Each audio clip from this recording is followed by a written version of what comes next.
Bonjour à tous et bonjour à toutes et bienvenue à ce nouvel épisode de Radio Veg. Aujourd'hui, le cœur de l'épisode que je vais vous présenter est enregistré au Sénégal parce que mon fils y est invité, donne un cours d'initiation au cinéma. Fait que j'ai décidé d'aller le rejoindre pour quelques semaines. Puis on va y parler de véganisme, beaucoup sous l'angle environnemental, avec une vision un peu plus globale qu'on le fait d'habitude au Québec. Notre invitée, Anna Touré, est ingénieure en développement durable et elle est spécialisée en transition végétale. Elle travaille au Sénégal. Vous allez voir que j'ai volontairement laissé 2 minutes d'enregistrement avant le début officiel de l'entrevue avec Anna parce que j'y parle de façon informelle avec Anna et mon fils de mes difficultés à me nourrir avec des aliments à base de végétaux au Sénégal. Puis après l'avoir écouté, j'étais pour le couper cette partie-là.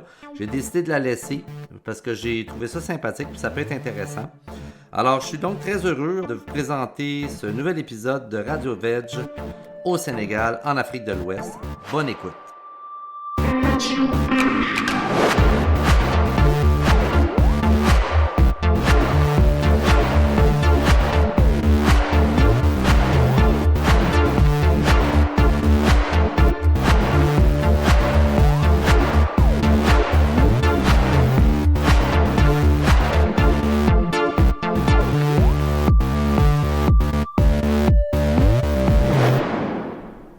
Donc voici. Alors avant de passer à notre entrevue avec Anna, on va, comme à l'habitude, alors comme on avait pris l'habitude jusqu'au dernier épisode, passer à quelques petits articles qui ont attiré mon attention dans les dernières semaines, derniers quelques mois.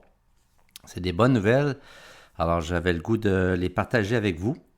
Alors, premièrement, on a une étude qui a été faite, très sérieuse étude, là, qui a été publiée dans le journal JAMA Network Open, qui a fait une étude avec 22 jumeaux identiques. Parce qu'il y a déjà eu des études, entre autres, il y a une grosse étude l'année dernière qui est sortie, disant qu'effectivement, si les gens passaient d'une nourriture omnivore carnée à un régime végétalien, on pouvait allonger notre vie. De façon générale, on allongeait notre vie, notre qualité de vie.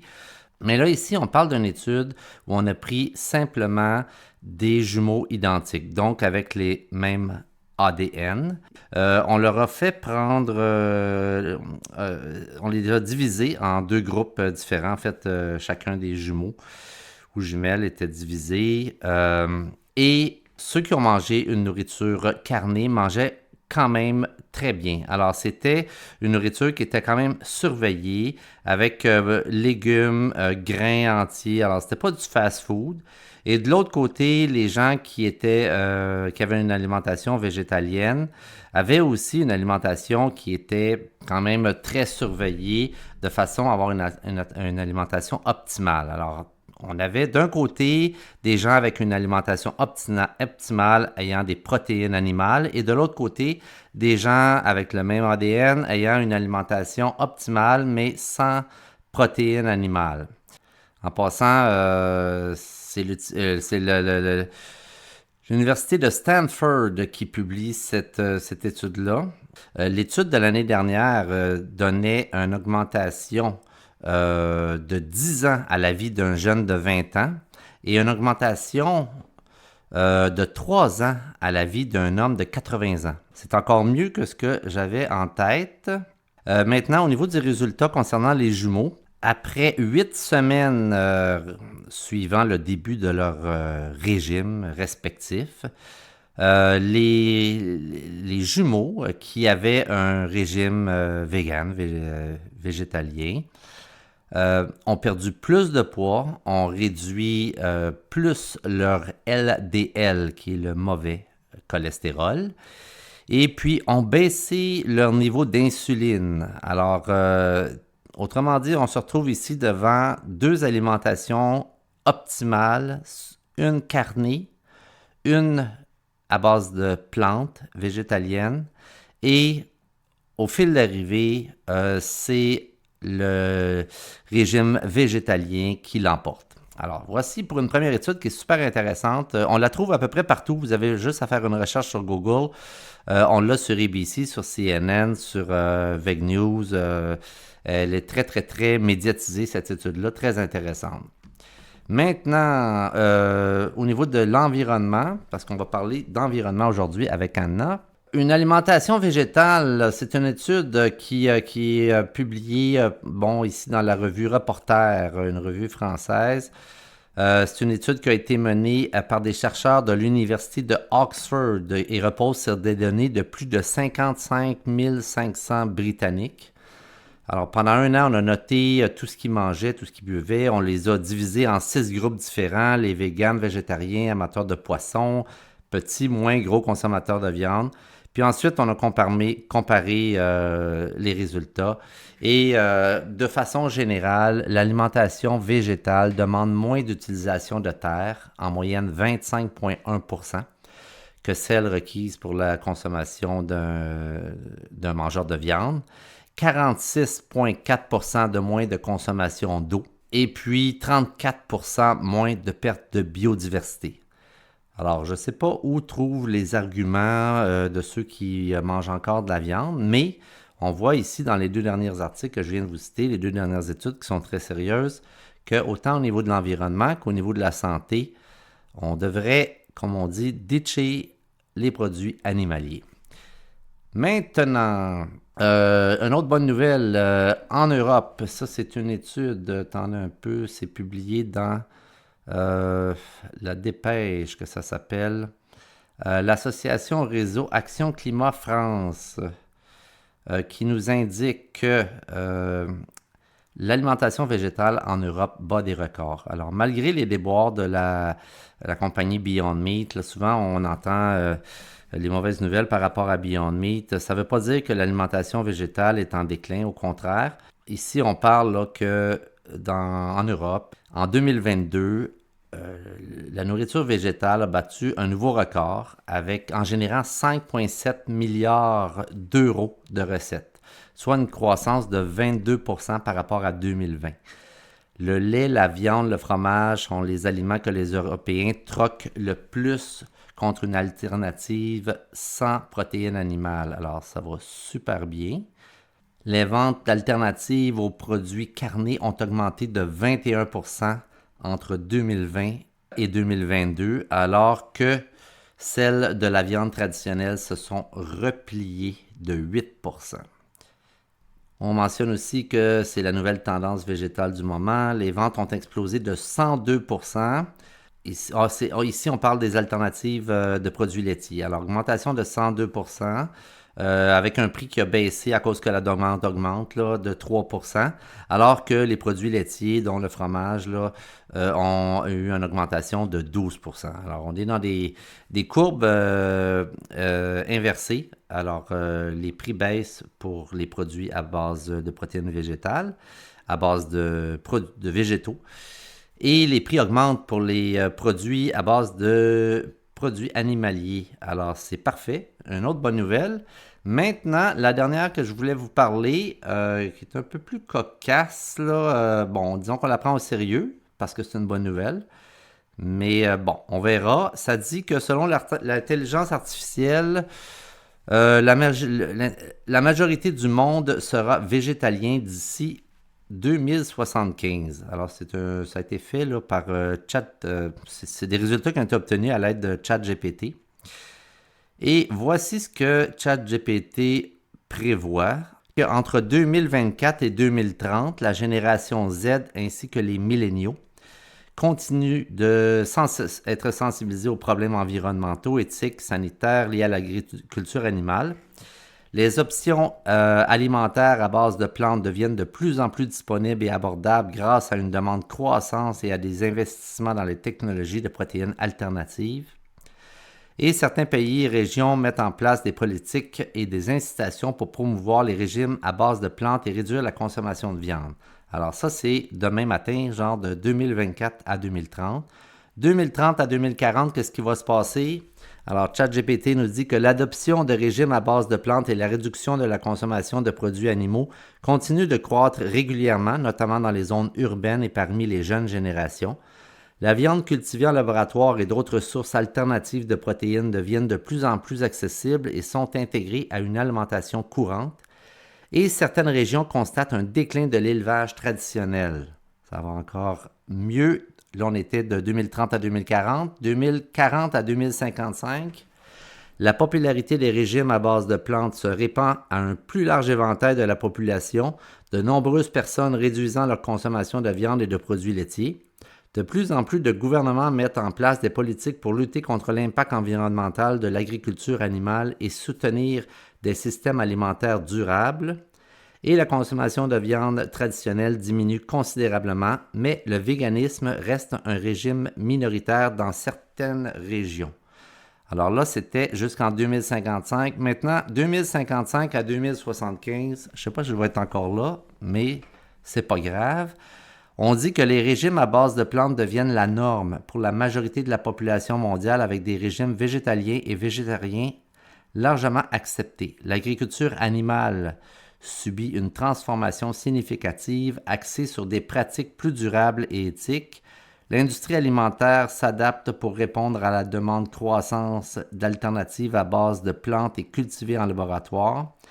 La consommation de viande devient rare et réservée à des occasions spéciales dans certaines cultures et l'élevage animal traditionnel devient une industrie de niche. Alors, autrement dit, très très peu utilisée.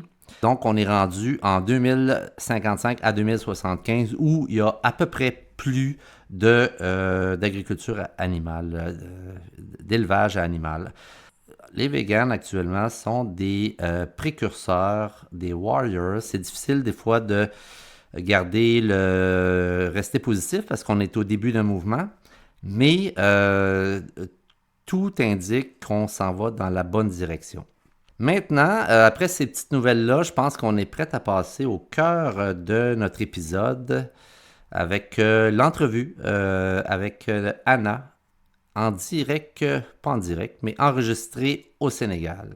Bonne écoute! OK. Moi, j'ai essayé. La première journée, je suis allé dans un petit espèce de lodge, éco-lodge.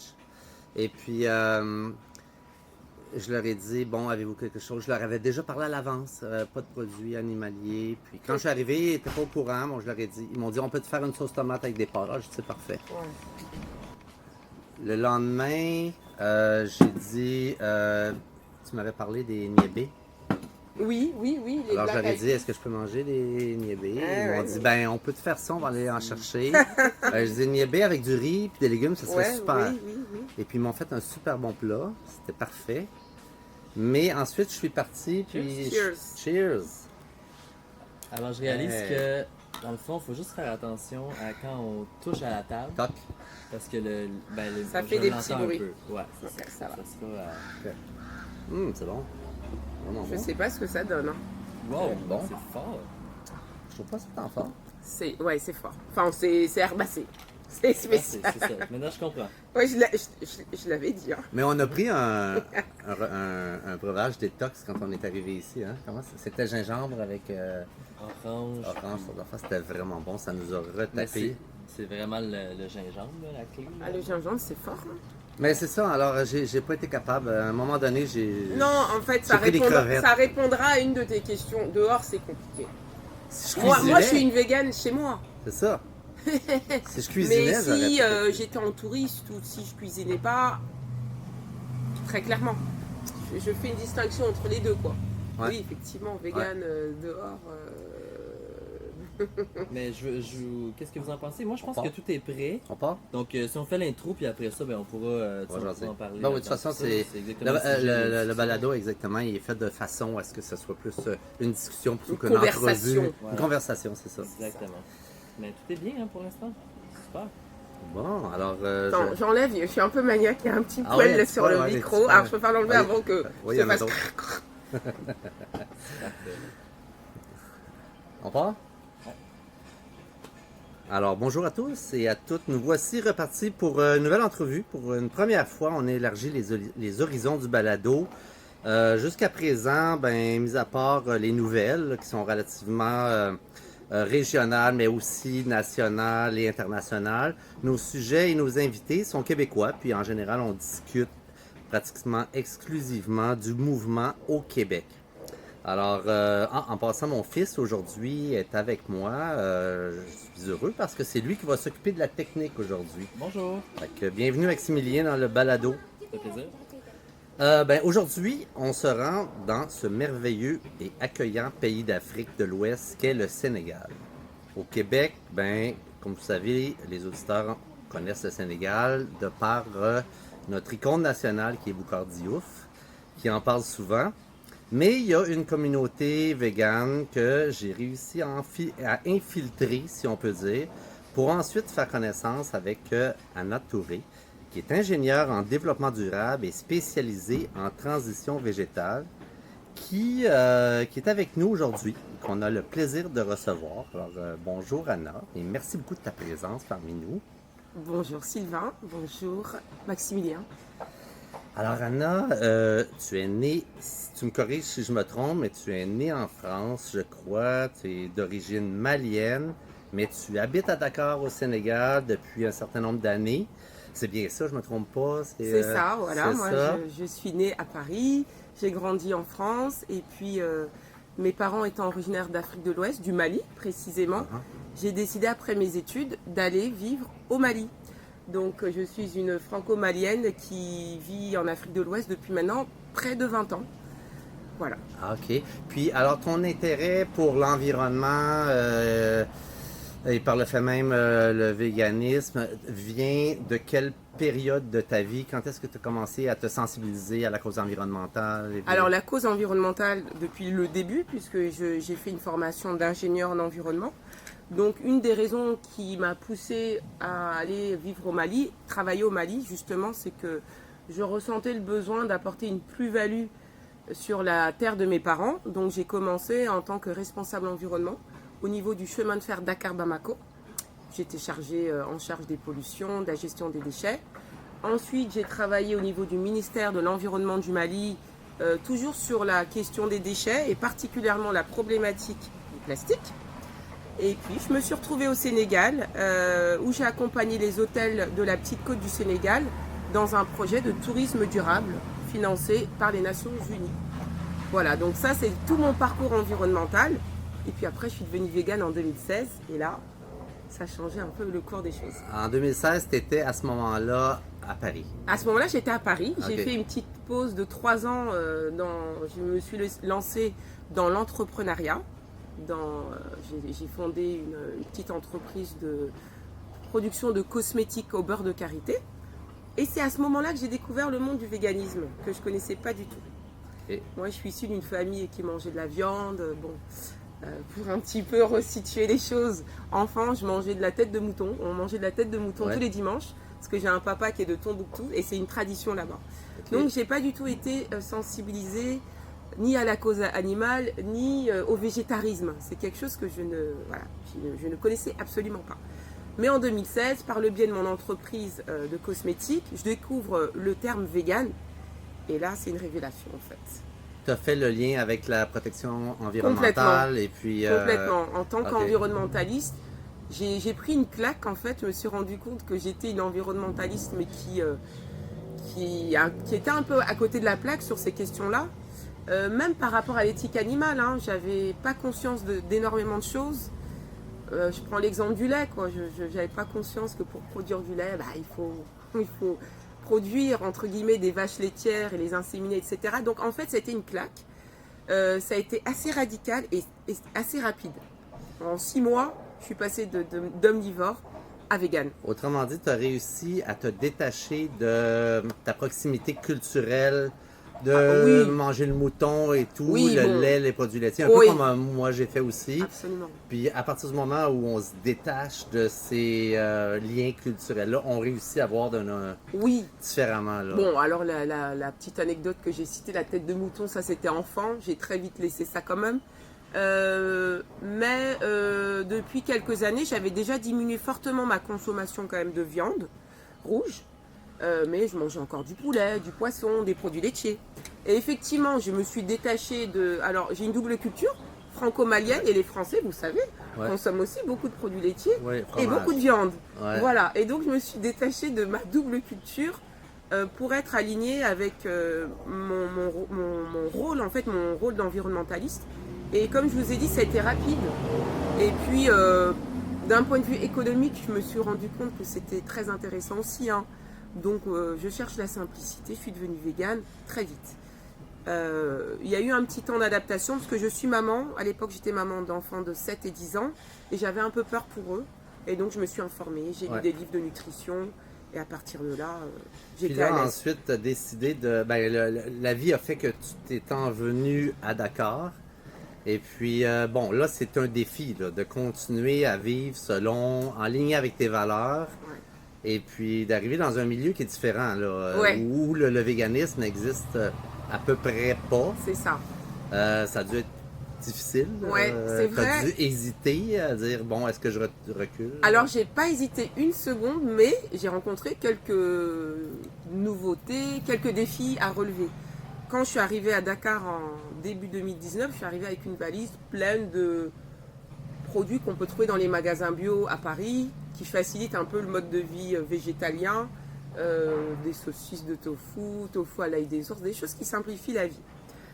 Donc je suis venue avec ces produits dans ma valise, mais vous vous doutez bien qu'au bout de quelques jours, Il restait plus il n'y rien. avait plus rien. Ouais. Et donc là, je me suis dit, alors qu'est-ce qu'on fait maintenant? Il était hors de question de faire marche arrière. Et donc, je me suis tout simplement intéressée à ce qu'il y a localement. Et en fait, ma découverte, mon intérêt pour les produits locaux a été incité par mon véganisme. C'est parce qu'il fallait trouver des solutions pour manger et rester végane que j'ai commencé à beaucoup m'intéresser aux produits locaux. OK. Puis là, c'est sûr qu'ici, bon, on voit, surtout en Casamance, là, il y a des chèvres partout. Au niveau, étant donné que toi, si on quantifie t'es végane, premièrement, pour l'environnement, l'éthique animale a une importance, mais ta cause principale, c'est l'environnement, si je comprends bien. Le déclencheur, c'est l'environnement, puisque c'était ma profession. Mais comme j'ai dit, je me suis pris quand même une claque par rapport à Ouais, l'éthique quand animale. quand tu t'es Ah oui. gratté pour avoir Ah bah oui, l'information. donc l'éthique animale est primordiale pour moi. OK. Primordiale. Mais c'est ça, on se demandait à quel point est-ce que ici au Sénégal, c'est les mêmes conditions, ben, tu sais, des animaux, vu qu'il y a plein de, il y a plein de poules dans les rues et de moutons. Ouais. À quel point est-ce qu'il y a autant cette condition qu'on Ouais. peut voir une espèce d'usine de production comme on voit Ouais, en Europe absolument. ou en Afrique? On n'est pas dans le même en contexte, Amérique. effectivement, qu'en Occident. J'ai participé, chaque année, je participe au AVA, le Animal and Vegan Advocacy Summit, qui se tient aux États-Unis. Et j'y étais l'année dernière pour parler au nom de l'Afrique de l'Ouest et du Sénégal en particulier, dans un panel consacré à l'Afrique. Et une des questions de l'audience, c'était mais est-ce qu'en Afrique, on a justement cet intérêt pour l'éthique animale, etc. Et en fait, ce que j'ai répondu, c'est que peu importe la cause, la motivation, c'est le résultat à la clé. Alors Exactement. effectivement, ici, on n'a pas les mêmes problématiques. Et c'est pour ça que moi, ma façon de travailler, elle est différente de la manière dont j'aurais travaillé si j'étais restée en France. On n'a pas les mêmes problématiques d'élevage industriel. Je dirais qu'on a limite un rapport avec les animaux qui est encore un peu ancien comme on avait en Europe, où on vit encore avec les animaux. Vous voyez les poules, comme vous dites, les moutons qui vivent dans les cours, bon, jusqu'au stade après où... On leur tranche la gorge. Voilà. Ouais. Mais il y a encore une proximité avec les animaux. On a la chance de ne pas encore avoir trop d'élevage industriel, mais petit à petit, Ça s'en vient. il y a un gros élevage ici, un gros élevage de poulets. Et donc, il n'y a pas cette même problématique d'exploitation vis-à-vis des animaux. Et donc, c'est sous un autre angle que moi j'aborde le véganisme ici. C'est sous l'angle de la sécurité alimentaire et de la santé. Oui, effectivement. Puis tu vois, moi au niveau de l'éthique animale, je me dis effectivement, c'est si on peut gratifier,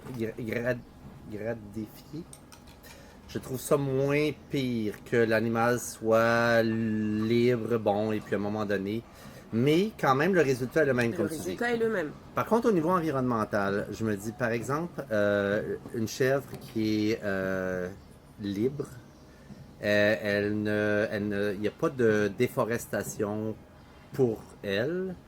Et puis, il n'y a pas de culture non plus de grains pour elle, ni pour Absolument. l'humain. Elle Alors, mange à du ce gazon. moment-là, elle mange le gazon qu'il y a là. Au niveau environnemental, au niveau éthique, tu sais, le résultat est le même. Je suis contre le fait de consommer des produits animaliers.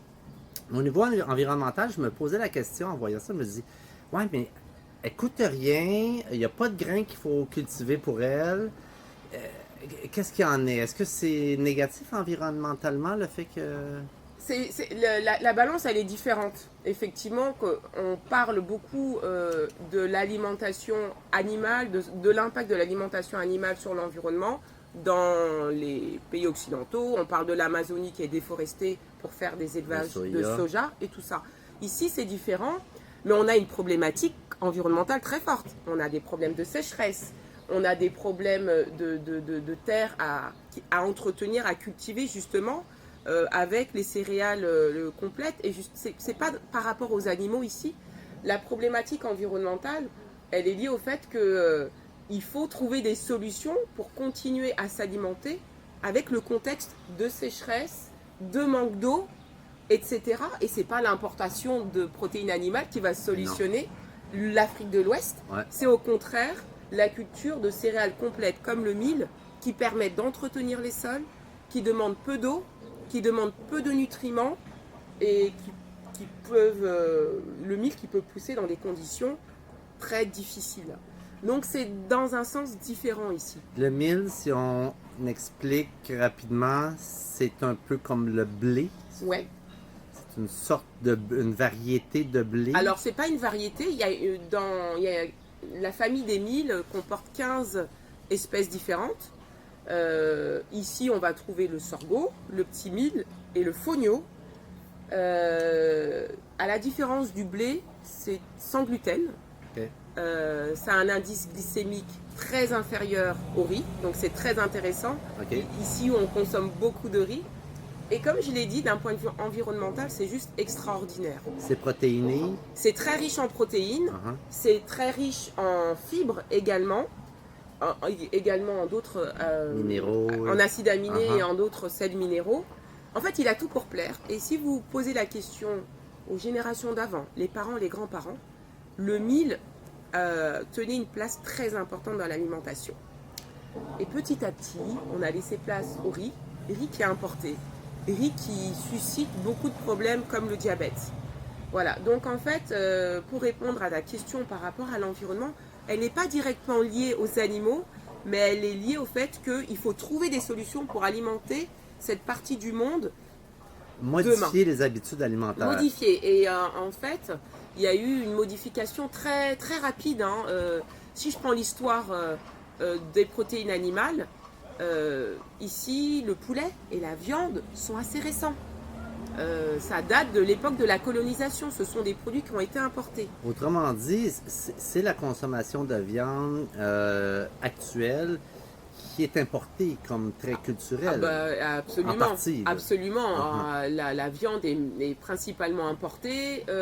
Alors le poulet, vous avez une usine ici qui s'est installée il y a quelques années, qui a un modèle d'élevage quand même assez intensif. Et avant, le poulet qu'on consommait, c'était le poulet bicyclette, donc les poulets qui étaient élevés, qui couraient. Et puis maintenant, ça y est, le poulet d'élevage coûte moins cher que ce poulet. On bascule vers la production Exactement. de masse. Et donc, on commence à se tourner vers ça. Et en parallèle, on rencontre de plus en plus de maladies cardiovasculaires, de diabète, qui ne sont pas solutionnées. Donc, les modes alimentaires ont très très vite évolué. Et on a été complètement déconnecté des aliments traditionnels. Mais on valorise, j'imagine, là, tu me corriges si je me trompe, on valorise quand même beaucoup la consommation de viande. Alors, comment est-ce qu'on fait pour... Alors, c'est un problème qui est généralisé, qui est planétaire. Ouais. Comme ma conjointe vient d'Amérique latine, c'est la même chose. Si tu ne consommes pas de la viande, riz avec bean, c'est vu comme le repas des pauvres. Exactement. Alors, comment est-ce qu'on fait pour changer ces paradigmes? Ce paradigme, ouais. C'est, je veux dire, en Afrique, y a-tu moyen? Puis je lisais dans un des articles que tu m'as transmis que le véganisme est vu comme étant une espèce de mode étrangère, occidentale. Alors, il y a une réticence à cause de ça en même temps. Bourgeoise peut-être en même temps. Alors, je vais reprendre déjà sur l'histoire, oui, de la viande qui est perçue comme un signe distinctif de revenus ou de moyens. On est exactement comme dans la situation de l'après-guerre en France, où on mangeait aussi beaucoup de légumineuses avant la guerre, pendant la guerre, et puis après, hop, il y a eu le boom et la viande s'est introduite. Ici, c'est pareil. C'est perçu comme quelque chose de très valorisant de consommer du poulet et de la viande. Ça veut dire qu'on a les moyens. Parce qu'à l'époque, un plat de riz, il y avait juste un petit bout de viande ou de poisson, et c'est parce que ça coûte très cher. Donc maintenant, pouvoir s'acheter du poulet, de la viande, c'est un signe distinctif de pouvoir d'achat. Niveau social. De niveau social. Ouais. Vous direz aux gens, le niébé, il y a le niébé qui est riche en protéines. Oui, mais c'est pas pareil. J'en trouvais pas. Voilà. Parce que on a calqué notre mode alimentaire sur l'Occident, alors que, comme je vous ai dit, à l'époque, j'ai encore rencontré quelqu'un il n'y a pas si longtemps que ça, qui me racontait avec les étoiles dans les yeux, quand il était petit, les plats à base de niébé qu'il consommait, et comme quoi les gens se portaient bien, étaient en bonne santé. Oui. Donc il faut déconstruire cette idée, parce qu'en Afrique, on a envie aussi de se développer, et c'est très bien de se développer, mais là on copie en fait des modes alimentaires qui avant n'étaient pas les nôtres. Des problèmes occidentaux dans le fond. C'est ça, les problèmes occidentaux. Alors c'est tout mon job, justement, de convaincre les gens, de leur apporter des arguments pour qu'ils se reconnectent avec ces aliments et qu'ils ne voient plus la viande et le poulet, et puis je vais parler du poisson aussi, comme l'unique source, je dirais pas seulement de protéines, parce qu'ils ne pensent pas forcément aux protéines, ils pensent vraiment au fait qu'on a les moyens. Okay. C'est ça qu'il faut déconstruire. Alors comment tu fais ça? C'est comment Est-ce que c'est faisable dans le fond? Parce que moi, je reviens de 1 mois au Sénégal, j'étais en Casamance. Mais est-ce que c'est faisable d'être vegan ici au Sénégal? Ok, alors je vais reprendre step by step parce qu'il y a beaucoup de choses. Le poisson, d'ailleurs, on va en parler. Le véganisme, effectivement, le terme vegan est un terme qui a été défini en Occident. Dans les années 50, on a mis un nom sur un mode de vie. Et la promotion du véganisme s'est faite d'abord en Occident. En revanche, les communautés végétariennes et végétaliennes ont toujours existé en Afrique. Okay. Si on prend le cas particulier du Sénégal, il y avait, comme je vous ai dit, pas de poisson, pas de poulet ni de viande. En revanche, évidemment par sa situation géographique, le Sénégal est un pays de tradition halieutique. Mais il y a un mais par rapport à ça. Aujourd'hui, vous demanderez à n'importe quel ménage sénégalais, il est impossible de consommer correctement du poisson sénégalais parce qu'il n'y en a pratiquement plus. Tout ça à cause de la pêche illicite, de la pêche intensive qui vient de l'étranger, les gros chalutiers qui ont des licences. J'ai lu là-dessus. Voilà, il y a vraiment, bon, tout ça est lié avec aussi la problématique des migrations. C'est un problème économique. C'est un problème aussi alimentaire, puisque à 70% les Sénégalais consommaient la sardinelle, qu'on appelle ici le yaboy. C'était la source de protéines numéro 1. Aujourd'hui, les gens ne trouvent plus ce yaboy, qui était très accessible, qui coûtait pas cher. C'est un poisson. Okay. Pourquoi il est pêché par les gros chalutiers pour être transformé en farine animale, pour nourrir les saumons d'élevage d'Europe du Nord. Donc, c'est un peu la reproduction du problème du soya, où on déforeste l'Amazonie pour faire des champs de soya, pour nourrir les animaux. Le bétail, et là c'est pour nourrir les élevages européens. Okay. Alors les Sénégalais se retrouvent sans cette source qui était très accessible de poissons. Eh ben, moi je joue sur ce phénomène économique et social qui est criant et qui est pour lequel il faut trouver une solution de manière urgente. comment les populations vont s'alimenter correctement, Ouais. avoir une alimentation équilibrée sans soya boy. Il faut bien une solution. Et sans avoir à importer la nourriture. Exactement. Ouais. Et puis même d'un point de vue économique, si les gens veulent montrer qu'ils ont les moyens, un poulet, vous l'aurez à 4000 francs à peu près, contre 1 kilo de niébé à 800 francs. En termes de prix, il n'y a pas photo. Et donc voilà, c'est la manière avec laquelle moi je communique.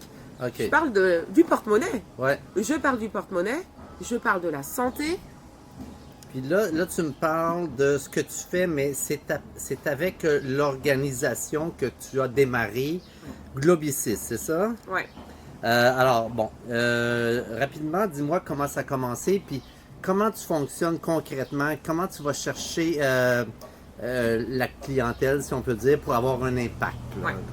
Alors, Globicis, c'est une association que j'ai fondée qui existait déjà, qui était déjà dans le développement durable, mais pour laquelle j'ai changé un peu la direction vers la transition végétale, justement, pour faire la promotion des protéines végétales en Afrique de l'Ouest pour lutter contre le réchauffement climatique. OK. Je trouvais que ça faisait sens d'être aligné avec mon mode de vie et de solutionner toutes ces problématiques, comme j'ai cité tout à l'heure, de santé, de sécurité alimentaire, d'environnement et puis bien sûr par rapport aux animaux. La cible principale de mon association, c'est les écoles. Parce qu'il faut former les nouvelles générations, il faut sensibiliser les enfants pour que demain ce soit des acteurs conscientisés. Et puis parce que c'est une cible que j'aime beaucoup, que j'affectionne particulièrement parce que avec les enfants, il y a énormément d'empathie à l'égard des animaux. Et c'est beaucoup plus facile de leur faire comprendre l'intérêt d'une alimentation végétale et locale. Donc, Les écoles primaires. les écoles primaires jusqu'au secondaire. Ah, OK. Voilà. Et voilà, donc on intervient dans les écoles, on apprend aux enfants comment s'alimenter, on forme aussi les équipes de restauration, bien évidemment, toujours avec les produits locaux. OK. Voilà. Tu vas tu vas littéralement voir les écoles, tu leur offres tes services. C'est ça, c'est pour ça que c'est une association et que j'ai des partenaires qui sont... Parce que j'en parle, parce que j'ai souvent, dans les réunions que j'ai, dans les rencontres que j'ai avec d'autres véganes, on parle de quels seraient les moyens pour toucher la population, puis le concept d'aller vers les écoles revient souvent. Ouais. Alors c'est pour ça que ça m'intéresse, puis au niveau pratique, comment tu fonctionnes, je me dis, ça peut-être que ça peut générer d'autres idées connexes là, au Québec. Là. Ouais, c'est vrai que je trouve un intérêt particulier de travailler avec les écoles parce que, comme j'ai dit, on a un retour. Les enfants ne sont pas formatés en fait. Non, c'est ça. Et non seulement ils ne sont pas formatés, souvent, parmi les enfants, il y a déjà cette conscience que manger des animaux, c'est pas cohérent. Ouais, l'empathie est là. L'empathie, elle est là. Le biais est moins ancré. C'est ça. Il faut Ouais. juste leur donner des solutions. Ouais. Et puis, comme dans leur entourage, eh ben, on leur impose, ils savent pas. Donc, Ouais. quand on leur explique, et je peux vous dire que j'ai organisé des ateliers de dégustation, par exemple de lait végétal local, Uh-huh. de lait à base de céréales locales, Ouais. de sorgho, de mil, d'arachide. Et l'éblouissement des enfants, c'était juste magique. Ils me disaient, ah donc, il n'y a pas que les vaches qui donnent du lait. OK. Donc, voilà, on travaille avec un réseau d'écoles au Sénégal et au Mali. OK. Et on intervient plusieurs fois dans l'année à des moments clés. Et puis, il y a toujours des moments festifs dans ces événements-là. Les parents n'ont pas d'objection au fait que tu pousses le véganisme, ben, sans le dire peut-être, là, mais l'alimentation végétale, disons. En fait, ce qui est chouette ici, comme on parle de produits locaux, on parle de terroir. Et il y a un côté fierté. OK. Oui, moi je joue sur ce côté-là. Ah, OK, oui, je comprends. Je joue sur le côté de la fierté, de l'autonomie du pays. Ouais. Et c'est sur ces Se biais-là. détacher de la dépendance Exactement. à l'Occident. finalement. Exactement. Ouais. Et j'ai même eu. Alors, lors de nos ateliers, c'est les enseignants qui sont là. Il n'y a pas les parents, même si parfois à des restitutions, les parents viennent. Des enseignants qui m'ont dit, mais pourquoi on ne savait pas tout ça? C'est-à-dire que quand ils prennent conscience qu'il y a tous ces aliments à disposition localement qui peuvent nourrir, garder les gens en bonne santé et en même temps contribuer à l'économie, bah, la réaction c'est Eh bien, pourquoi on nous dit pas tout ça? Voilà, ils apprennent énormément de choses. Donc, il y a une ouverture. Ah, il y a une ouverture. Plus peut-être qu'en Occident, selon Oui, toi. je pense, parce que le fait de jouer sur le patriotisme, le panafricanisme, l'autonomie, ça parle, et la santé. Il faut savoir qu'au Sénégal, les gens, vous avez dû voir beaucoup de pharmacies à Dakar, et les gens se ruent littéralement vers les pharmacies au moindre mal. Alors qu'on a une tradition de pharmacopée ici, de produits ancestraux qui soignent par les plantes. Mais les gens se ruent vers les pharmacies parce qu'il y a plein de maux. Et donc, ils sont quand même à la recherche de solutions pour leur bien-être et leur santé. Et quand on fait la connexion avec l'alimentation, ça leur parle. C'est plus une méconnaissance. Puis est-ce qu'on retrouve les mêmes mots qu'on retrouve en Occident, comme cholestérol, diabète, Alors, le diabète, c'est un fléau ici. problèmes Les cardiovasculaires? deux, le diabète de type 2, les maladies cardiovasculaires, ces 20 dernières années ont explosé au Sénégal. On a assez de spécialistes, de nutritionnistes qui parlent de ce problème, qui font la promotion des produits locaux, de ces céréales locales. Et donc, en fait, les gens sont quand même à la recherche d'une solution. Il y a juste cet antagonisme entre le fait de penser que déjà pour avoir des protéines et pour se faire bien voir, il faut consommer du poulet et de la viande, mais en même temps, le fait de chercher une solution. Et quand ça prendra le dessus par rapport au paraître, on va dire, Ouais. ça sera gagné. OK. Autrement dit, là, toi, tu passes pas par le fait de l'espèce de vague de popularité du véganisme qui s'en viendrait jusqu'ici. Tu pars vraiment des sources ici pour développer une espèce de sentiment d'appartenance aux produits du terroir. Absolument. Pour développer l'alimentation à base de Bien plantes, sûr. c'est ça? Comme j'ai dit, le véganisme, c'est un terme qui vient de l'Occident. Moi, je me qualifie de végane, j'ai aucun souci avec ça, d'afro-végane. Mais je pense que le terme en lui-même n'a pas d'importance Non, parce je suis que d'accord. c'est l'aboutissement. Ben, Et tout au à fait, final, là. si on exploite moins et on tue moins d'animaux parce que par d'autres canaux, on consomme différemment, je pense que c'est le plus important. Et encore une fois, rester dans cette philosophie végane, c'est vu du prisme occidental. Et je pense que d'un point de vue... il y a un mouvement qui existe fort aux États-Unis qui est le mouvement Libération. C'est important aussi que les populations africaines s'approprient leur propre leur propre émancipation. C'est ça. Pas obligé de rentrer dans Non. le groupe politique C'est qui ça. s'appelle vegan. Philosophique. C'est ça. Alors c'est moi, ça. c'est ça. Tu sais, moi, je m'identifie comme vegan parce que je trouve que ça a un poids politique, justement. C'est ça. Je me dis, bon, des fois, il faut rentrer dans une espèce de étiquette pour être capable d'avoir un impact Ouais. politique. Mais effectivement, le concept des étiquettes, j'ai un petit peu un problème avec ça. Mais c'est ça. Alors, j'utilise le terme vegan pour m'étiqueter Ouais. parce que je me dis que ça peut faire avancer la cause. Ouais. Mais effectivement, il y a du bon, du positif et du négatif Je pense là-dedans. qu'ici, pour avancer, C'est pas nécessaire. C'est pas nécessaire du Ouais, tout. Il ouais. faut parler à la population, il faut la convaincre, il faut la convaincre sur des choses concrètes et du quotidien. Là, vous êtes à Dakar, on voit une ville qui est développée, mais quand même, le Sénégal, c'est pas que Dakar. Ouais. C'est des zones rurales qui sont abandonnées. C'est une population qui est pauvre. Et il faut nourrir cette population. Il faut la nourrir. Puis en et plus, il faut relever des challenges environnementaux. comme tu dis, il y a des produits africains ou d'Afrique de l'Ouest qui pourraient enrichir l'alimentation végétalienne en Occident. Absolument. Alors, si on parlait de ça un petit peu, qu'est-ce que tu pourrais nous amener là-dessus? Je sais que tu m'as parlé, tu m'as envoyé un article sur la viande d'acajou. Ouais. Ça avait l'air super bon, là. Ouais. Je veux dire, J'aurais dû vous amener un échantillon parce que j'en ai chez moi. Il y a plein d'aliments africains qui sont déjà exploités en Occident et ici négligés. ok. Là, ce qu'on est en train de consommer, le moringa, Ouais. traditionnellement, le moringa soigne énormément de maux. l'autre appellation du moringa, c'est Nebedai, Never Die. Ça veut tout dire. Ok. C'est l'arbre de vie Ok. qui soigne plein de choses, qui est sous forme de feuilles, de poudre. Ça se trouve au Québec, hein? Et ici, ça coûte absolument rien. Mais les gens le négligent. Moi, dans mon entourage, quand je demande qui consomme du moringa, très peu de personnes lèvent la main. Ok. C'est négligé. Ça fait partie C'est du trop terroir. commun. C'est trop commun, c'est trop Ouais. peu cher. On néglige. Je peux vous dire que quand je rentre à Paris, le moringa, je le vois et ça coûte très cher, tout comme la poudre de baobab. Parce que là, c'est super bon, là. Et c'est très nutritif.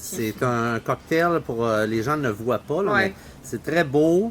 Et puis, on l'a mélangé avec Là, ils ont mis de l'ananas. l'ananas, un petit peu de sucre et puis du moringa. Et c'est excellent. Puis tu dis que c'est bon pour la santé, c'est C'est très protéiné. riche en fer, c'est très Fer. riche en protéines et plein d'autres sels minéraux. Enfin, c'est beaucoup plus riche en fer que. On parle souvent de foie ou de viande rouge, etc. Pareil pour le baobab, qui est très riche en calcium, en magnésium. Enfin, c'est le secret de bon, il joue plus maintenant, mais Roger Federer. Ouais. Vous voyez, donc ce sont des produits qui sont très valorisés en Occident. On les utilise dans des smoothies, on fait plein de Ouais. trucs. Et ici, ben, c'est la population peut-être modeste qui va le consommer, mais les gens, Ben, on a découvert le jus de pain de singe. ça c'est juste Qui extraordinaire. est super bon. Puis on regardait sur Internet la quantité de vitamine C Non, qu'il y a mais c'est là-dedans. Explosif. C'est comme 4 fois ce qu'il y a dans un jus d'orange. C'est ça.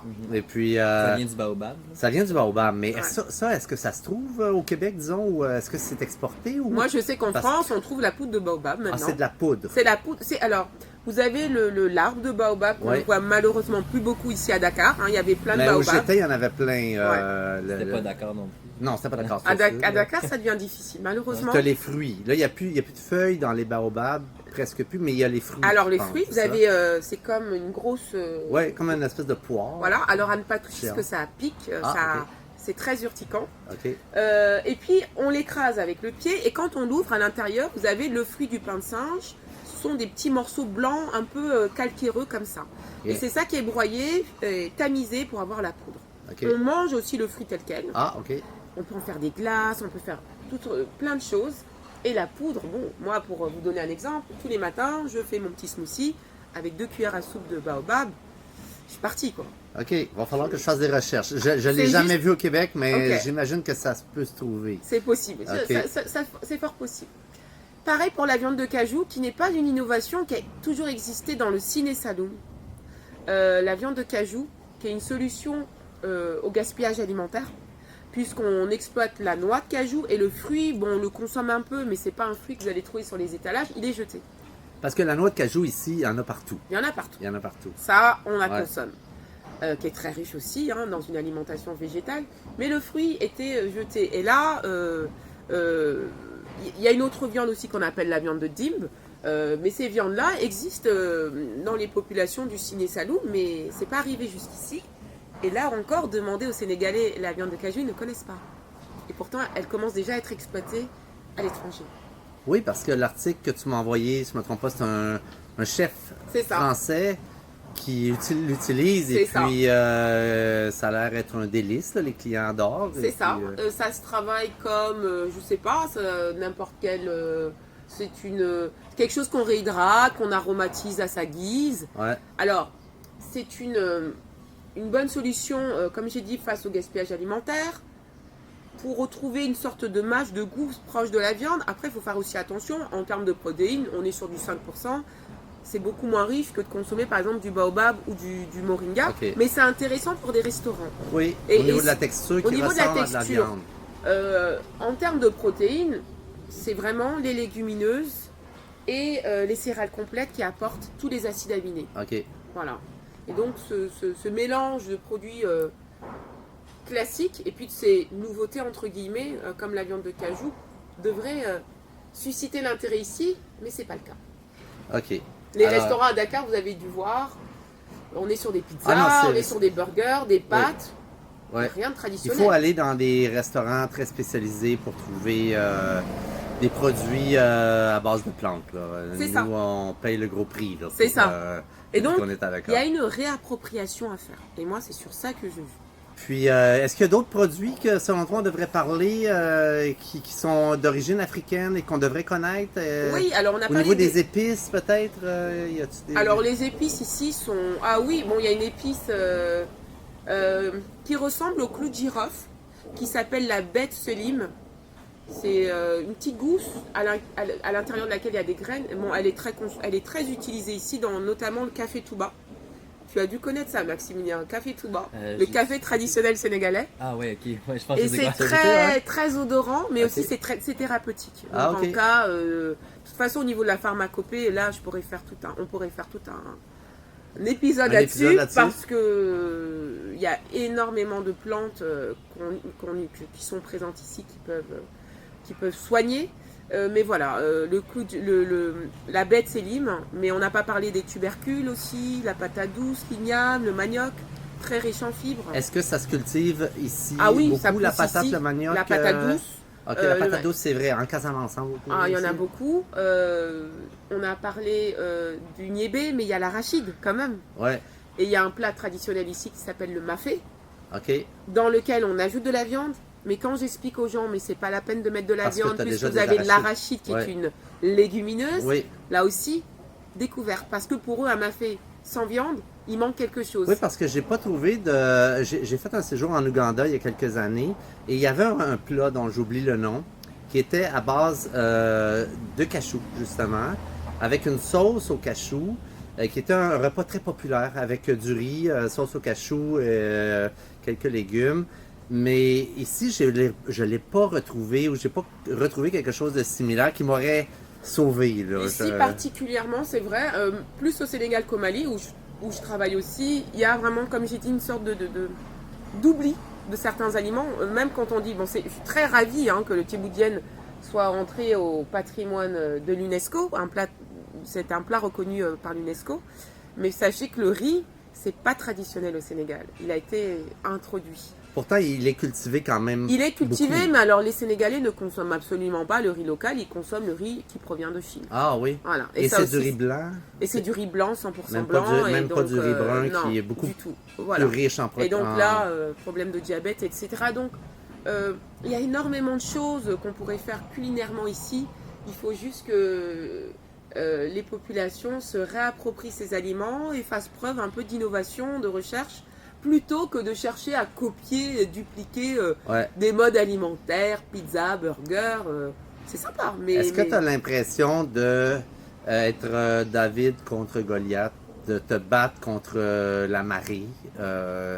Ou est-ce que vraiment tu as de l'espoir de vraiment pouvoir faire partie d'un changement sociétaire? Moi, j'ai beaucoup d'espoir parce qu'en 5 ans, quand je suis arrivée, j'ai vu sur ces 5 ans une évolution très positive, une émergence de producteurs locaux, de vendeurs de fruits et légumes très bien organisés. C'était pas aussi évident de trouver même des fruits et légumes locaux il y a 5 ans. Et c'est en train d'exploser. L'endroit où on est, épicerie fine africaine, vous verrez, il y a plein de produits qui sont valorisés. Donc j'ai vraiment un grand espoir parce qu'il y a cette conscientisation au niveau des entrepreneurs de valoriser ces produits. Pas encore au niveau des populations, mais des entrepreneurs. Comme je vous ai dit, les nutritionnistes, les environnementalistes, les agriculteurs sont en train aussi de parler des problématiques qu'on a. Donc, c'est les décideurs politiques qui sont pas trop, pour l'instant, à l'écoute. Mais ça, bon voilà, en Afrique, on est un petit peu habitué à devoir œuvrer sans forcément une vision. Mais par rapport à la population, enfin en tout cas par rapport aux acteurs locaux, moi j'ai beaucoup d'espoir. Il faudra juste qu'il y ait une vision. Parce que là, il y a des changements climatiques qui affectent, corrige-moi si je me trompe, plus les parties tropicales que les parties, le sud et l'extrême sud et l'extrême nord du globe. Ouais. Alors, j'imagine qu'ici, surtout qu'on est directement au sud du Sahel, en fait, là, est-ce que, premièrement, est-ce qu'il y a des changements qui sont concrets, visibles, ressentis par la population? Absolument. Puis, est-ce que ça peut être un déclic? Bon. Est-ce que la population fait le lien? Est-ce que la population fait le lien? Qu'il y a peut-être quelque chose qui peut être fait? individuellement en changeant son alimentation? Sur l'alimentation, les gens ne font pas encore le lien. Ok. C'est pour ça qu'il y a un gros travail à faire. Sur les effets du changement climatique, ils sont criants. Moi, comme je vous ai dit, j'ai travaillé il y a quelques années sur la petite côte du Sénégal avec les hôtels parce qu'il y avait un phénomène d'érosion côtière énorme. Ça veut dire que de mes yeux, j'ai vu des hôtels rasés par l'avancée de la mer. Et donc, Dû à la montée des eaux? dû à la montée des eaux. Parce qu'effectivement, j'étais au Honduras l'année passée et puis le petit hôtel où j'étais, il y a quelques années, ils m'ont montré des photos. Il y avait une plage de peut-être 20 mètres C'est ça. avec des cocotiers. C'est ça. Et puis maintenant, la mer frappait et est en train de menacer le restaurant de tomber à l'eau. Ben, voilà, il y a eu des hôtels qui ont été. Alors, c'est la même tombés, chose, c'est international qui ont parce que l'eau fermé. monte partout. en Voilà, fait. ça a été un grand problème économique. Le programme pour lequel je travaillais a œuvré à mettre des digues et voilà, faire des installations qui permettent de réensabler. Bon, le problème de désertification, le problème d'eau. Au Sénégal, il pleut plus. Cette année, la pluie, on l'a vu un tout petit peu au mois d'août. Il y a des problèmes d'eau.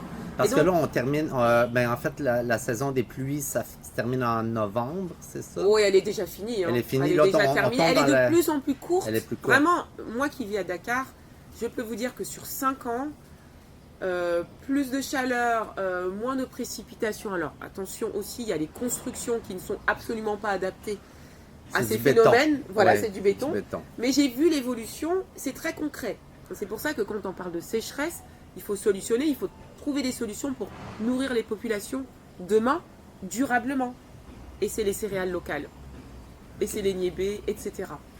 Donc, Parce que le niébé, c'est le Black Eyed Pea c'est le Black Eyed Pea, qui se exactement. retrouve un peu partout dans le monde. Ouais, et encore hier, je voyais un documentaire qui me réjouissait d'un monsieur qui fait aussi de la politique et qui cultivait et récoltait son niébé dans le sud du pays. Et ça, c'est très réjouissant de voir ça. Parce que c'est pour ça que je vous dis, il y a des acteurs qui sont très conscientisés. Maintenant, il y a un énorme travail à faire pour que les populations prennent conscience qu'il ne faut pas quitter les zones rurales, il faut aller cultiver. Et pour les gens en ville, eh bien, il faut changer les modes alimentaires si vous voulez avoir des résultats concrets sur votre santé. Parce que c'est pas en copiant, même les problèmes d'obésité, hein, ils sont en train d'arriver ici. Mais il n'y a pas de programme international qui pourrait, je ne sais pas, en passant par l'ONU ou des organismes financés par l'ONU, qui pourraient financer, parce que j'ai vu que, je me souviens plus de l'organisme. C'est la FAO, FAO Oui. qui a décrété l'année 2023, année du millet. c'est ça. Et puis, je me dis, c'est beau de le décréter, mais est-ce qu'il y a des fonds qui fait qu'on pourrait financer des fermes, C'est micro-fermes, ça. micro-entreprises qui favoriseraient le développement de ces produits-là, du C'est- millet ou du niébé ou de différentes fèves légumineuses? C'est vrai, sur le fonio, il y a pas mal il y a vraiment une promotion et il y a des programmes de financement pour Ah, ok. développer le fonio, mais il y a encore beaucoup à faire. Donc on est au début, c'était très bien que 2023 soit l'année du millet parce que ça mettait le focus sur les bénéfices, ça la remettait à l'ordre du jour, ça permettait de faire découvrir. Moi j'ai parlé du millet à beaucoup de restaurants ici. Maintenant, effectivement, il va falloir, mais je pense que c'est tout à fait dans les perspectives, et même l'Union européenne, des financements concrets pour les producteurs et la transformation. Parce qu'il ne suffit pas de produire, il faut pouvoir transformer localement. Ah oui, essayer Et d'avoir le toute la fonio- chaîne de transformation. Exactement. Et le Ouais. fonio, c'est quand même une céréale assez complexe.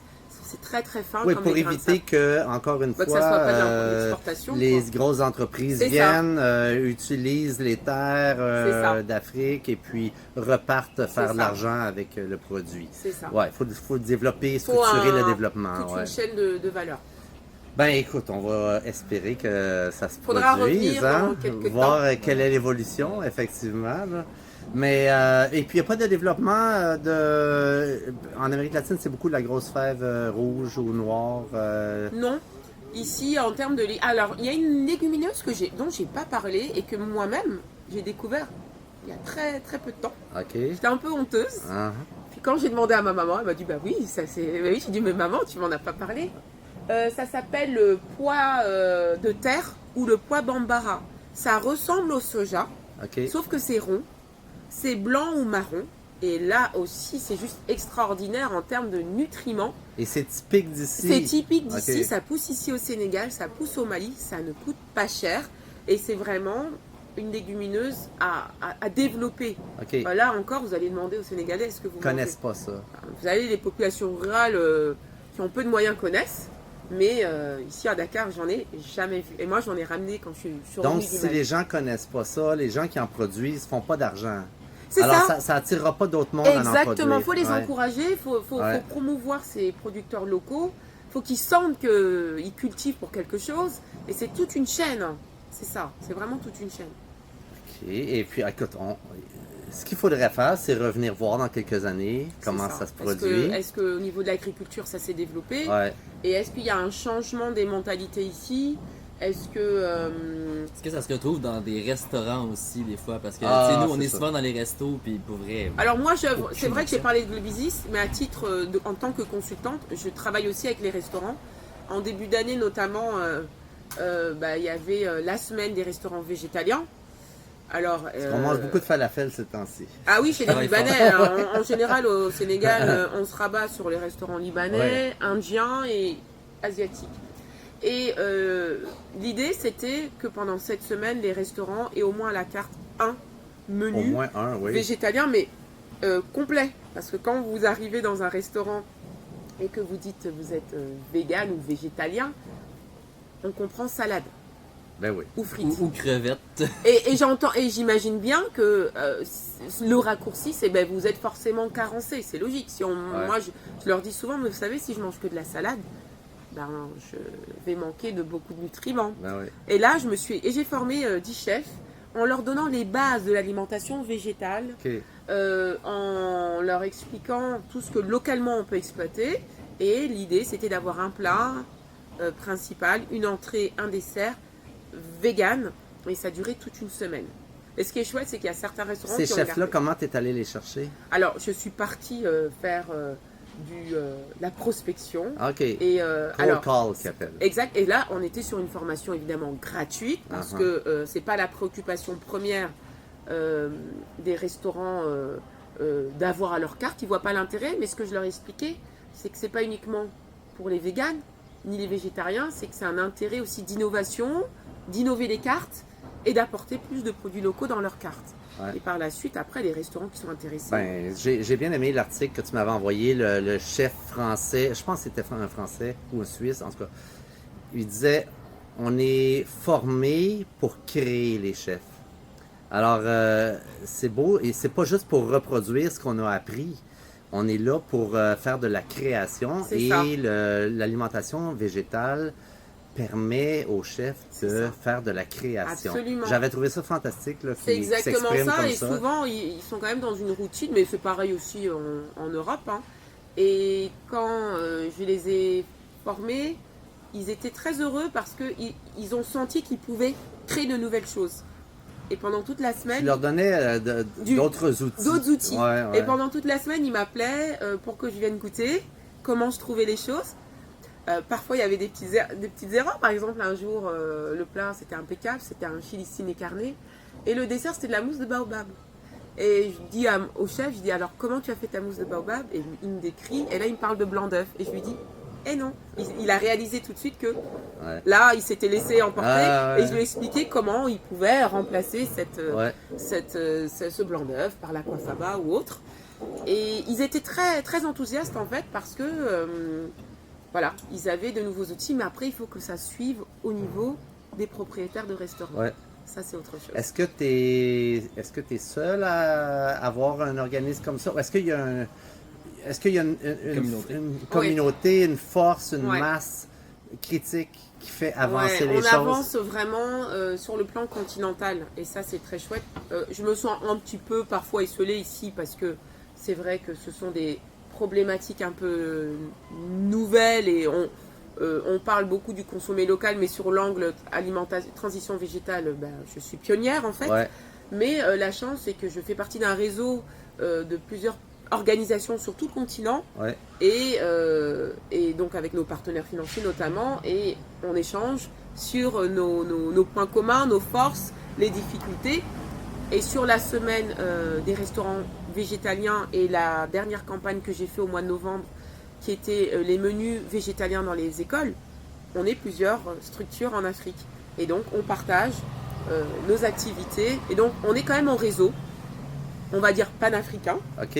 Voilà. Alors, tu reçois un financement d'organisation qui te permet de être active sur le terrain. Oui, bah oui. Alors, Parce que, t'as pas à aller chercher Alors, des clients qui te payent. comme j'ai dit, j'ai deux axes de travail. Au niveau de l'association, mais les associations travaillent avec des financements, sinon c'est compliqué. Ouais. D'intervenir dans les écoles n'ont pas de fonds. Ben non. Ou même d'accompagner les communautés de femmes, il n'y a pas de fonds.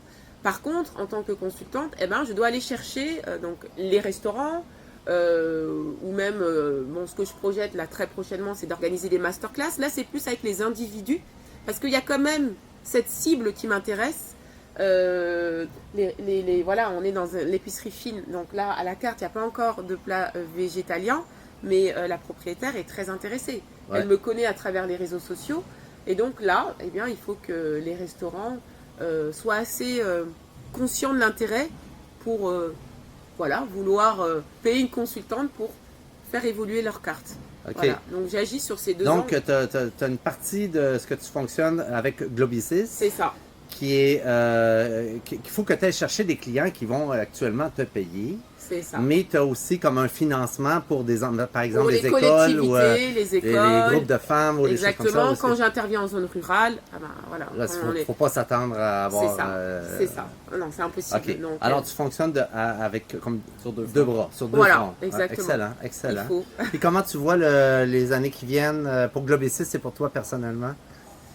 Un renforcement, un ancrage, que ça soit une structure pérenne, avec des équipes qui s'élargissent, parce que j'ai démarré quand même seule, avec des points focaux dans les zones rurales, parce que pour moi c'est très important. Je suis à Dakar aujourd'hui. Ce qui m'intéresse, c'est d'être sur les zones rurales, parce que c'est là-bas que tout se joue. Ouais. C'est là-bas le cœur. Effectivement. Voilà. Et alors un élargissement aussi au niveau, parce que l'Afrique de l'Ouest, Mali, Sénégal et Gambie, puisque la Gambie est à l'intérieur du Sénégal, Ouais. et c'est un pays qui a beaucoup de similarités avec le Sénégal, la langue, etc. Donc comme j'ai dit, un ancrage, et puis des partenaires locaux aussi institutionnels, parce qu'il n'y a pas que les finances, il faut pouvoir avoir des acteurs locaux qui nous accompagnent, ministère de l'Environnement, ministère de la Santé, ministère de l'Agriculture, et qu'on puisse avancer main dans la main. Ouais. Main dans la main, c'est important pour moi que... Tu as des contacts avec Oui, moi j'ai toujours travaillé dans mon au niveau travail. gouvernemental? Oui, Ouais? j'ai toujours OK. travaillé dans mon travail avec les institutions. Maintenant qu'il y ait une prise de conscience, on n'y est pas encore. Et OK. donc, j'aimerais beaucoup qu'au niveau de... Mais les canaux sont ouverts. Les canaux sont ouverts. Ils te ferment pas les portes. Voilà, ils sont Ouais. toujours informés quand il y a des événements. Mais les perspectives, organiser des grands événements, un VecFest, Ouais. ça c'est mon objectif Oui, ultime. ça serait fantastique. Et avec les acteurs locaux qui prennent conscience des enjeux et de l'intérêt. Quand ils auront compris l'intérêt, je pense que ça va... Les Ouais. choses vont se décanter. En tout cas, je vois ton énergie, Oui. ton positivisme, et puis c'est énergisant. Ça donne Alors, espoir. ça donne vraiment espoir. Ouais. Et puis, t'as pas de moment de découragement Bien ou de... sûr, c'est pour ça que de Ouais. temps en temps, je vais un peu me ressourcer à cet événement qui s'appelle le Hava Summit. J'ai fait 2 éditions. États-Unis. Oui, parce que là-bas, il n'y a que des activistes. Ça fait du bien de se retrouver Ben oui. entre activistes. Exact. Parce que je suis un peu seule ici. Donc, Ouais. je me retrouve qu'avec que des activistes, tous différents. On vient tous de pays différents. On a tous une vision différente. Enfin, une vision... des enjeux différents, mais on a tous la chose commune, c'est Ouais, l'empathie envers les animaux et la volonté de faire changer notre monde. Et là-bas, je me ressource, là-bas, je partage. Donc cet été, j'ai pu parler, c'était une grande première pour moi de parler au titre de Globicis et du Sénégal et du Mali, et l'écoute était très attentive, donc ça m'a beaucoup touchée, parce qu'on a aussi beaucoup de choses à apporter en tant que pays africain. Et puis, on apprend aussi. Et puis, il y avait les grands les grands spécialistes, Dr Michael Greger, Peter ok. Singer, enfin c'est des gens des personnalités que j'ai eu l'occasion de rencontrer. Ça me rebooste. Voilà, et ça me permet de continuer à avancer quand je rentre. C'est ça à Washington? Alors la dernière édition était à Los Angeles Ok. et l'édition de l'année dernière était à Washington, enfin de 2022 était à Washington et cette année, si j'y vais, ça sera encore à Washington. Ok, parce que la diététiste, la nutritionniste que j'interviewais dans un balado précédent est allée à un espèce, je me souviens pas et puis elle me parlait justement qu'elle rencontrait Peter Singer, Ça doit être cet événement. le Dr. Greger, Parce qu'il y a tout le mais monde. il me semblait que c'était à Washington. Washington 2022. Ok, c'était en 2022, Ouais. peut-être Et ça c'était celui-là. mon tout premier. J'étais Ok. vraiment novice. J'y allais de manière très timide. Et puis là, je me suis rendu compte que je pouvais apprendre, mais je pouvais surtout apporter. Et Oui, il y t'apportais ta il y avait contribution. beaucoup d'attentes par rapport à justement comment le véganisme est, un peu les questions que vous m'avez posées, comment le véganisme est perçu en Oui, Afrique on est curieux. et est-ce que c'est possible. Donc, Alors, et tu je suis vas- venue avec de la viande de cajou pour le coup. Ah, tu l'as porté. En tout cas, je vais essayer d'en trouver. C'est certain que j'aimerais goûter à ça. Mais je te remercie énormément. C'était vraiment agréable. Ton dynamisme, je suis sûr que ça va faire avancer les choses. Tu as un impact positif. Inch'Allah, comme on dit ici. Inch'Allah. Faut toujours garder l'espoir. Exactement. Puis écoute, le fait qu'on diffuse le balado au Québec, c'est jamais. On sait jamais. Ça peut peut-être créer des liens avec des partenariats. auditeurs. Ah ouais. On espère. Hein? Et puis. En tout cas, ils peuvent me retrouver. Tu communiqueras ma page Instagram oui, sur je laquelle peux mettre ta page sur le. Et j'ai un blog, alors que j'alimente pas très très régulièrement, mais je partage aussi un Oui, peu le mode de j'en ai vie. lu en grande partie. Voilà, C'est très Green intéressant. Inception. Et puis, Green Inception. yeah, Green C'est ça, Inception. ok. Ah, Inception. L'idée d'implanter dans l'esprit des gens La verdure. la verdure et tout ce qui est autour de la verdure, l'alimentation végétale, l'écologie, sans qu'ils s'en rendent vraiment compte en fait. C'est ça l'idée en fait. J'aime bien cette idée d'implanter l'idée comme dans le film. Leur faire du bien sans qu'ils s'en rendent Ouais, compte. sans que voilà, sans qu'il y ait tout un tas de discussions et qu'en fait à la clé ils soient obligés de reconnaître que c'est pas mal comme mode de vie finalement. Ouais. Ça En fait fait, des c'est liens. ça. C'est que c'est difficile jusqu'à un certain. Toutes les causes sociales sont difficiles au début. Ouais, Et à un certain moment, il y a un point de bascule c'est ça. qui est documenté. Là, c'est documenté. Et puis à un moment donné, ça va beaucoup plus vite. Ça se met à faire C'est ça. une Oui, espèce je des sais. pas de géant à un moment donné. Exactement. Alors le début, l'endroit Bah, où on est, c'est ça. c'est le moment Je suis difficile où il ne faut consciente pas que lâcher. je suis vraiment pionnière, mais ça a du sens comment je me suis retrouvée. Voilà, au départ quand je suis partie au Mali, c'était voilà par rapport aux questions de plastique. Je me retrouve au Sénégal où quand même mon papa a grandi, donc il y a une histoire. Et puis finalement ça fait du sens que je sois là parce que je sens que par rapport à mon histoire, par rapport à ma double culture, je peux parler aux populations et que Oui, t'es pas un expat là, voilà, qui c'est connaît ça. pas la C'est culture. ça. Là, Ça fait 20 ans quand même, mine de t'es pas rien. une Parisienne Voilà. qui aurait pas de connaissances C'est sur ça. l'Afrique. Et j'ai puis, pris mon temps vraiment de découvrir cette alimentation avant de décider de les mettre dans mes activités. Ouais. Et pour moi, tout fait sens. Donc c'est pour ça que je suis obligée de rester positive. Oui, parfois on a besoin d'avoir aussi d'autres structures, mais il y a quand même un bon réseau ici de structures dans l'environnement. Ouais. On a aussi des associations de cause animale, hein. On a la Ligue Ouais. de protection des animaux. Et donc toutes ces structures, je peux quand même reposer dessus. Et puis demain, si j'organise un VecFest, voilà, c'est des structures qui auront leur Oui, mot à parce dire que, dans leur domaine. tu sais, en tout cas, tu as beaucoup de crédit parce que je me rends compte en étant ici qu'on est chanceux quand même. Parce qu'au Québec, si tu prends un hamburger de viande, c'est parce que tu veux vraiment pas essayer le végétal. Parce qu'il est à côté, C'est ça. il est à peu près le même prix, puis il C'est goûte ça. aussi bon, sinon plus dans C'est ça. certains cas. C'est ça. Tout ce que tu manges est disponible à la version végétale. Fait que Exactement. pourquoi tu le fais pas? C'est ça. Faut vraiment être un peu boqué. Ouais. Alors qu'ici, il faut être un peu plus créatif. là. Exactement. C'est C'est ça. tu sais, vraiment, il faut que tu cuisines. C'est très puis, différent. ouais, C'est très c'est ça. différent. Il faut être Ouais. honnête. Ouais. Aller dans un restaurant, c'est loin d'être évident. Moi, je suis habituée maintenant, donc soit j'ai mangé avant, je prépare le terrain, Ouais. mais on perd cette spontanéité clairement ici parce que c'est compliqué. Ouais. C'est plus compliqué. Voilà, mais il faut se réapproprier vraiment se reconnecter. C'est vraiment le mot pour moi, c'est la reconnexion avec la tradition. Avec la tradition. Je pense que c'est un bon axe marketing. Et mon faire entreprise avancer. de carité à l'époque s'appelait Tradition & Co. Ah, La bon, tradition, il excellent. faut se reconnecter. C'est ça. Excellent. Ça termine bien l'entrevue. Je te remercie beaucoup, Anna. Merci à vous. Et puis on reste en contact. Je veux voir comment ça va évoluer. tes Avec grand choses. plaisir. Avec grand Super. plaisir. Merci Merci. beaucoup. Et voilà, c'est tout pour cet épisode de Radio Veg. J'espère que ça vous a plu. Et puis on se donne rendez-vous prochainement pour un prochain épisode. À bientôt!